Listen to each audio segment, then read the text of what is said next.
अस्सलाम वालेकुम स्टूडेंट्स, कैसे हैं आप लोग? खैरियत से हैं? नेक्स्ट टॉपिक बच्चों वर्ड इक्वेशन जो हम लोगों ने कहा था कि हम लोग डिस्कस करेंगे। तो यार ये बड़ा सिंपल सा टॉपिक है, इतनी कोई बड़ी गेम नहीं है इसके अंदर। वर्ड इक्वेशन क्या चीज़ होती है? आप इक्वेशन को अपने वर्ड्स की फॉर्म में शो करेंगे, ठीक है। आप समझ लो कि इंग्लिश में लिखनी है हमने इक्वेशन को। कैसे? सपोज़ करते हैं एक चीज़ लिखी हुई है कि जी NaOH HCl आपस में रिएक्ट करके NaOH और HCl आपस में रिएक्ट करके क्या बनाते हैं। देखो यहाँ से आप Na लो, वहाँ से उसका Cl ले लो, इसको कंबाइन करके लिखो क्या आता है NaCl प्लस और क्या रह गया OH और H मिलके आपस में H2O वाटर बनाते हैं। बस अब आप इस इक्वेशन को अगर वर्ड फॉर्म में लिखने चाहें तो क्या लिखेंगे? इस पूरे को क्या कहते हैं बच्चों? इस पूरे को कहते हैं Na से बनता है सोडियम और OH से बनता है hydro oxide. Sodium hydro oxide ये उसका फॉर्मूला है, प्लस आपने प्लस भी डालना है इसमें, ठीक है, क्योंकि वर्ड इक्वेशन लिखने हैं। HCl is the hydrochloric acid, ठीक है, हाइड्रो क्लोरिक एसिड। फिर आप ये एरो लिखें। NaCl क्या होता है? Sodium chloride, sodium chloride plus साथ क्या H2O वाटर, वाटर। सो बस बच्चों आप लोगों ने इसकी प्रैक्टिस करनी होती है। ये देखो ये प्रैक्टिस के ऊपर है सारी की चीज़ें, कुछ भी नहीं है। आपकी इक्वेशन मेंशन होगी, आपने उसको वर्ड फॉर्म में लिखना है, मतलब आपने इसको प्रोनाउंस करना है वो क्या चीज़ है। NaOH क्या है, HCl क्या है, NaCl क्या है, H2O क्या है। मतलब वो साथ साथ आपको ये सिखाना चाहता है कि ऐसा नहीं है आपको सिर्फ केमिकल फार्मूले ही आते हों, उसके आगे नाम ही ना आते हों, ठीक है। तो नेमिंग भी आनी चाहिए, नेमिंग भी हम सब सीखते हैं साथ साथ थोड़ा सा। सो look over here, symbol equation के बारे में सबसे पहले बात कर लेते हैं। आपकी इक्वेशन के अंदर सिंबल भी शो होते हैं, जैसे कि यहाँ पे मैंने अभी सिंबल शो नहीं किए, लेकिन इसके सिंबल्स क्या होने चाहिए? इसके सिंबल ये होंगे, देखना। पैरेंथेसिस ब्रैकेट यहाँ पे होगी, इधर सेंटर में लिखा होगा AQ। जब किसी चीज़ को हम पानी में डिज़ोल्व करके रखते हैं ना, उसको एक्वस कहते हैं। मतलब आपने NaOH सॉलिड फॉर्म में था, इसके वाइट कलर के ना ऐसे पैलेट से होते हैं, ठीक है। तो उसको आप पानी में डिज़ोल्व करते हो, सोल्यूशन बनाते हो, तो आप सोडियम हाइड्रोक्साइड का सोल्यूशन बन जाता है एक्वस में। HCl को भी आप थोड़ा सा एक्वस में उसका सोल्यूशन बना लेते हो, NaHCl, ठीक है, एक्वस स्टेट में। और फिर उसके बाद NaCl जो वाटर सॉल्ट बनता है वो अभी आपका एक्वस स्टेट में होता है, ठीक है। और H2O आपका, पहली बात है ये खुद भी वाटर है ना, वाटर, तो ये अगर आपका ये भी अभी लिक्विड स्टेट के अंदर है, ओके। तो ये आपके पास है। तो यहाँ तक आप लोगों को चाहिए, ये स्टेट सिंबल है बेसिकली, ये आपके पास स्टेट सिंबल है। सो look over here, state symbol को कैसे रिप्रेजेंट करते हैं। सॉलिड के लिए बच्चों हम लोग पैरेंथेसिस ब्रैकेट के अंदर हम लोग S लिखेंगे सॉलिड, लिक्विड के लिए L लिखेंगे, गैस के लिए G लिखेंगे, एक्वस के लिए AQ लिखेंगे। तो ये आप लोगों को आइडिया होना चाहिए। दूसरा पॉइंट ये है बच्चों कि जो मेटल्स होती हैं वो मोस्टली सॉलिड स्टेट के अंदर होती हैं। सो जितनी भी मेटल्स आपको नज़र आएंगी ना, जैसे कि सोडियम लिखा हुआ है कहीं पे, सपोज करें आप लोग सोडियम लिखा हुआ है Na, तो आप उसको सॉलिड S लिख दोगे, ठीक है। मोस्टली मेटल सॉलिड स्टेट में होती है। एक है आपकी मेटल जिसका नाम है मरकरी Hg, वो लिक्विड स्टेट के अंदर होती है। आल्दो ये मेटल है, ये लिक्विड स्टेट में, ये एक्सेप्शन केस है, ठीक है। तो मोस्ट ऑफ द केसेस जो मेटल्स होती हैं वो सॉलिड स्टेट में होती हैं। So mercury is the liquid state. तो मरकरी एक वाइट मेटल है जो लिक्विड स्टेट के अंदर होती है। जितने भी आपके आयोनिक कंपाउंड्स होंगे वो सॉलिड स्टेट के अंदर होंगे, ठीक है। अगर आपने उसको पानी में डिज़ोल्व नहीं किया हुआ, तो अगर वो प्योर फॉर्म में है तो वो आपके मोस्टली जितने भी आयोनिक कंपाउंड्स होंगे वो आपके सॉलिड स्टेट्स के अंदर होंगे। या आपने उसके साथ मेंशन करना है ना, आयोनिक कंपाउंड्स कौन से होते हैं ये हम बात कर चुके हैं, कि जैसे कि आपके पास एक NaCl है। ये डिपेंड करता है ना, अब ऊपर वाले केस में तो वो दो चीज़ों को हमने मिक्स किया था, तो हमारे पास जो तीसरी चीज़ बनी थी वो सॉल्ट बना था और वाटर में सॉल्युबल था, इस वजह से वो वाटर के अंदर डिज़ोल्व था। लेकिन अगर चीज़ वाटर के अंदर डिज़ोल्व, जैसे NaCl है, आपने इसके साथ पानी के अंदर डिज़ोल्व इसको नहीं किया अभी तक, तो सॉलिड नमक क्या होता है, सॉल्ट, सॉलिड स्टेट में नहीं होता, तो ये सॉलिड होगा।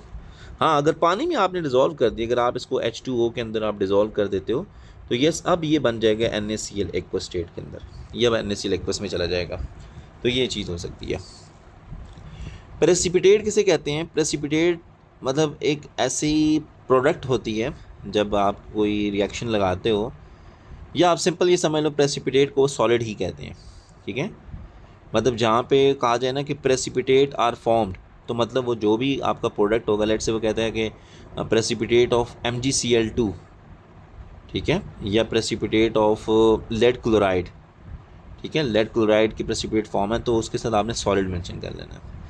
जितने भी एसिड्स होंगे बच्चों वो एक्वस स्टेट के अंदर ही होते हैं, जितने भी एसिड्स हैं वो एक्वस स्टेट के अंदर ही होते हैं। तो ये छोटी छोटी इन्फॉर्मेशन है, ये आप लोग माइंड में रखिएगा।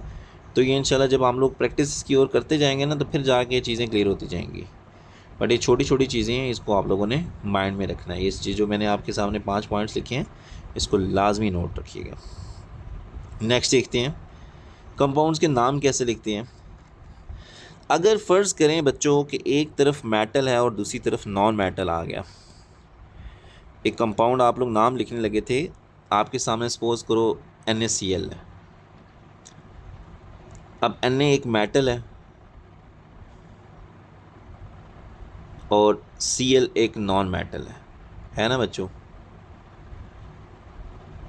तो वो क्या कहते हैं, मेटल प्लस नॉन मेटल आ जाएं तो मेटल का नाम आपने पहले लिखना है, मेटल फर्स्ट और फिर सेकंड पे नॉन मेटल। तो मेटल का नाम क्या है, सोडियम, तो आप लिखेंगे सोडियम, सोडियम फर्स्ट हो गया। वो कहते हैं नॉन मेटल का नाम आपने एंड करना है विद IDE। अब जैसे कि क्लोरीन है, क्लोरीन, तो लेकिन आपने क्लोरीन नहीं लिखना, क्लोराइड, INE को हटा के, वैसे अगर मैं यहाँ पे लिखता तो INE लिखता क्लोरीन, लेकिन आपने INE नहीं लिखना, अब आपने IDE लिखना है यहाँ पे, क्लोराइड, ठीक है, chloride. So this is sodium chloride.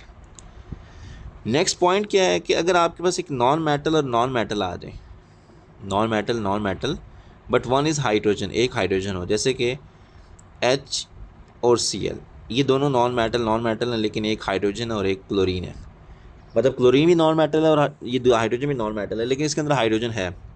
फिर आपने हमेशा हाइड्रोजन का नाम सबसे पहले लिखना है। सो हाइड्रोजन फर्स्ट, तो मतलब सबसे पहले देख लो हाइड्रोजन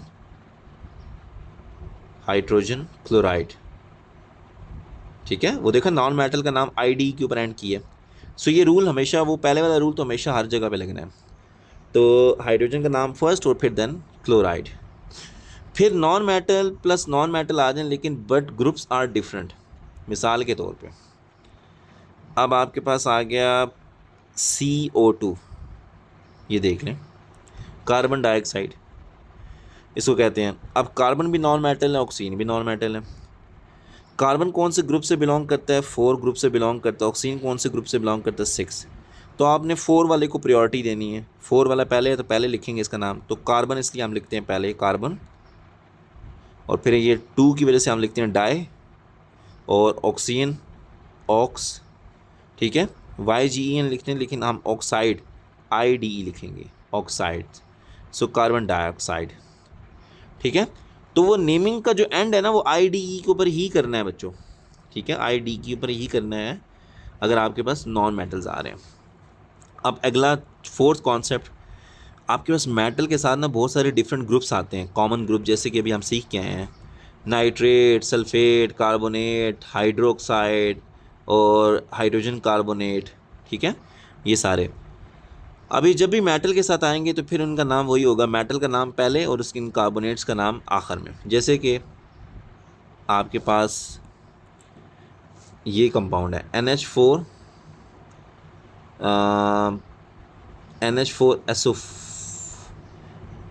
NH4SO4, ठीक है, ये 2 टाइम अमोनियम सल्फेट, ठीक है। अब ये मैंने कैसे लिखा है ये भी आप सोचेंगे, क्योंकि हमने ऊपर पढ़ चुके हैं, ये भी आपने देखना है कैसे लिखा है मैंने, अमोनियम सल्फेट कैसे क्यों लिखा हमने। अच्छा, अमोनियम सल्फेट में अब मैंने पहले बताया ना कि आपके पास अब इसका क्या नाम आएगा, हमेशा आपके पास ये जो पॉजिटिव आयन होता है ना, हाँ, अगर एक तरफ पॉजिटिव आयन और एक तरफ नेगेटिव आयन है ना, तो हमेशा पॉजिटिव आयन का नाम हमने पहले लिखना है। जैसे कि अमोनियम पॉजिटिव है, सल्फेट नेगेटिव है, तो इसलिए हम इसका नाम लिखेंगे अमोनियम और फिर देन सल्फेट। इनका हम आखिर में नाम ATE के ऊपर एंड करेंगे, ATE के ऊपर 8। नाइट्रेट, इसका भी 8। सल्फेट, कार्बोनेट, हाइड्रोक्साइड को आइड के ऊपर ख़त्म करना है, हाइड्रोजन कार्बोनेट, ठीक है, इसको भी 8 के ऊपर, ठीक है। हाइड्रोजन कार्बोनेट है, या अगर CO3 नेगेटिव 2 आ जाए सिंपल, तो दिस इज़ सिंपल कार्बोनेट, इसका भी 8 पे ख़त्म करना है, ठीक है। अगर मेटल के साथ आ जाता है, मिसाल के तौर पे Na लिखा हुआ NO3, अब इसका नाम क्या होगा? So metal and group, metal come first, so metal sodium, sodium NO3 किसको कहते हैं? Nitrate, nitrate, so sodium nitrate of this compound, name of this compound, sorry. यहाँ तक बच्चों होपफुली क्लियर होगी सारी चीज़ें बच्चों। ये छोटे छोटे पॉइंट्स हैं बहुत इंपॉर्टेंट जो मैंने यहाँ पे मेंशन किए हुए हैं, आप लोग साथ साथ ये काम किया करो। जब मैं ये कंप्लीट कर चुका होता हूँ, आप स्लाइड इसका स्क्रीनशॉट भी ले सकते हो वीडियो को पॉज करके। अब हम इक्वेशन को बैलेंस भी करना चाहते हैं, balance the chemical equation. Equations को बैलेंस कैसे करते हैं? बड़ा सिंपल है बच्चों, दो चीज़ों को बैलेंस करना है, ठीक है। बैलेंसिंग तो आप लोगों को बड़ी अच्छे से आनी चाहिए, क्योंकि अगर हमें कोई घर में कोई पैसे मिल जाते हैं, ठीक है, अगर दो बहन भाई हैं उनको पैसे मिल जाएं, तो हम वो कहते हैं कि भाई आपने बड़े अच्छे से, आधे आपके आधे इनके, तो इट्स अ बैलेंसिंग, ठीक है। तो हम बड़ी अच्छी सी बैलेंसिंग कर सकते हैं। सो इसलिए बच्चों इतनी मुश्किल नहीं है। इक्वेशन को भी बैलेंस ऐसे ही करना है। अब आप खुद सोच लें, अगर ये इक्वेशन जो होती है ना, इक्वेशन के अंदर दरमियान में मेन ये चीज़ होती है, ये एरो, एरो के इस तरफ रिएक्टेंट्स होते हैं, टेल वाली साइड पे रिएक्टेंट्स, और इस तरफ लिखे होते हैं प्रोडक्ट्स। आपने भी यही करना है। आप ये समझ लो, this is brother and this is sister. आप कोई भी चीज़ देते हो ब्रदर को, तो सिस्टर के पास भी उतनी ही चीज़ें होनी चाहिए। मिसाल के तौर पे आपने इसको 100 दिया, तो इसके पास भी 100 ही होना चाहिए। इसके पास 50 है, तो इसके पास भी 50 ही होना चाहिए। बस आपने इस तरह की बैलेंसिंग करनी है। वो बैलेंसिंग कैसे करनी है, ये आपके सामने एक इक्वेशन है, और सॉरी एग्जांपल है, इसको सॉल्व करते हैं तो फिर आप लोगों को अंडरस्टैंड हो जाएगा कैसे करना है जी। So look over here, balance the following equation. So aluminium just aluminium है, so it's mean Al metal, plus copper oxide, copper 2 oxide, देखें कॉपर 2 ऑक्साइड, इसका क्या फार्मूला होगा? So look over here, Cu oxygen, copper 2 मतलब इसके ऊपर +2 charge, और oxygen group 6 से बिलोंग करता है, इसके ऊपर -2 चार्ज, तो ये दोनों कैंसिल, तो CuO कॉपर 2 ऑक्साइड का ये फार्मूला होगा। बीच में लगाया एरो, ये वही भाई बन गए। अब बहनें रहेगी, उसको देखते हैं जी क्या करते हैं जी। यहाँ पे जनाब सिस्ट्रोलॉजी होने वाला है जी, सिस्ट्रोलॉजी। एल्युमिनियम ऑक्साइड का क्या फार्मूला होता है बच्चों? ये अब आप लोग सोचेंगे मैंने क्यों लिख रहा हूँ यहाँ पे जल्दी से, Al2O3 एल्युमिनियम ऑक्साइड का ये फार्मूला होता है, और साथ plus copper, simple copper, okay, Cu is the copper. अब ये एक इक्वेशन है, हमें इसको बैलेंस्ड करना है, ओके, इसको हमने बैलेंस करना है। बैलेंस का क्या मतलब होता है, गौर से देखें, यहाँ पे है, आपने एक साइड ये है, इसको मैं लेफ़्ट साइड कहता हूँ, ये साइड है पूरी राइट साइड। इस एरो के एक तरफ राइट एक तरफ लेफ़्ट। लेफ़्ट साइड पे एल्युमिनियम कितने हैं? एक एल्युमिनियम का एटम है जो आपको यहाँ पे नज़र आ रहा है, Al। राइट साइड पे कितने हैं? 2, ओके। अगर राइट पे 2 हैं तो लेफ़्ट पे 1 क्यों है? इसको भी हमें 2 बनाना चाहिए क्योंकि हमने बैलेंस करना है। तो हम क्या करेंगे, हम इस एल्युमिनियम के पीछे लगाने वाले हैं 2 बच्चों, 2। और बैलेंसिंग के लिए याद रखना, हमेशा जब भी बैलेंस करने लगे हो तो आपने कोफिशिएंट हमेशा इस एलिमेंट के पीछे ही लगाना है, बैक साइड पे। 2 एल्युमिनियम हो गया जी। अच्छा, अब कॉपर की बारी है जी। कॉपर एक है, Cu यहाँ पे भी एक है, ठीक है। ऑक्सीजन यहाँ पे कितने हैं, एक, यहाँ पे कितने, तीन, ओहो, यहाँ पे तीन है, यहाँ पे एक है। अब अगर हम इसके पीछे तीन लगा दें तो तीन ऑक्सीजन और तीन ऑक्सीजन बराबर हो जाएंगे। लेकिन जब हम इसको बैलेंस कर रहे थे तो हमने जब इसके पीछे तीन लगाया तो ये तीन तो कॉपर के साथ भी मल्टीप्लाई होगा, तो कॉपर भी यहाँ पे तीन होने चाहिए।